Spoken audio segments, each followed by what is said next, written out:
Tiga fase ini sudah selesai dua, sekarang masuk yang ketiga.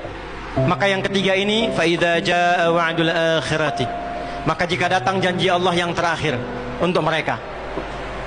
Apa fase yang ketiga ini? Ada tiga bagian lagi. Satu, liyasu'u wujuhakum. Yang kedua, waliyadkhulul masjida kama dakhaluhu awwala marrah.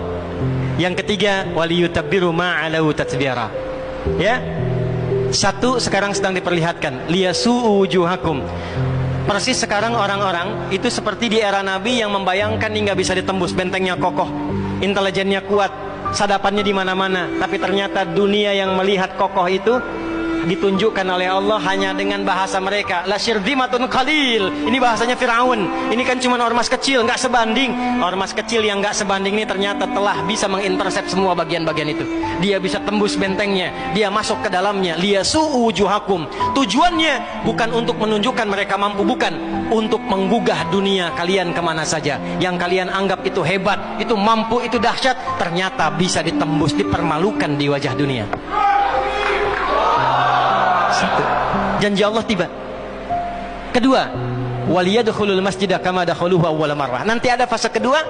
Setelah ini terjadi, selesai fase kedua, masuklah ke wilayah Masjidil Aqsa.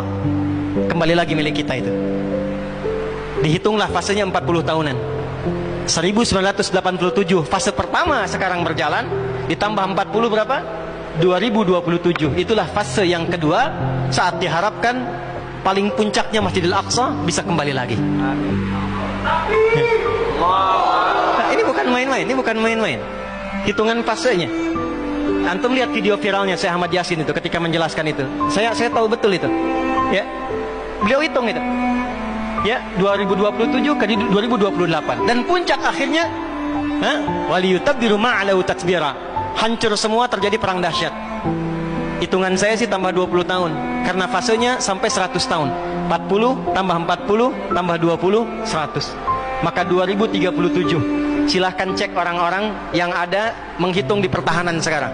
Antum tanyakan pada yang di Lemhanas, pada di macam-macam.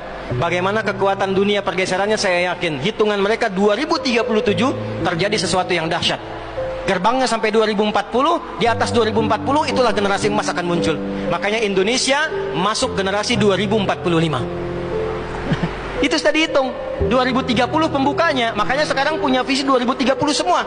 Saudi visi 2030, Rusia, Cina, Afrika Selatan, Brazil visinya 2030 dengan bikin bridge itu. Semua visinya ke sana. Dan yang paling dahsyat, hitungan itu secara spesifik isyaratnya sudah ada dalam Al-Quran. Dan ini bukan ilmu otak-atik, bukan viral TikTok.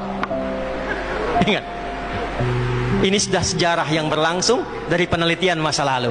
Maka wajar kalau sekarang mereka takut dikepung. Kenapa? Karena ketika Hamas datang dengan pasukannya darat, laut, udara, itu mempraktekkan surat Al-Hasyr yang sudah mereka pelajari bertahun-tahun.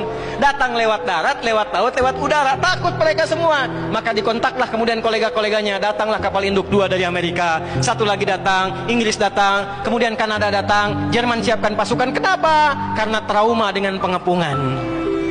Satu. Ya, cuma satu itu saja. Ya, sekarang apa yang harus dilakukan? Doa yang terbaik.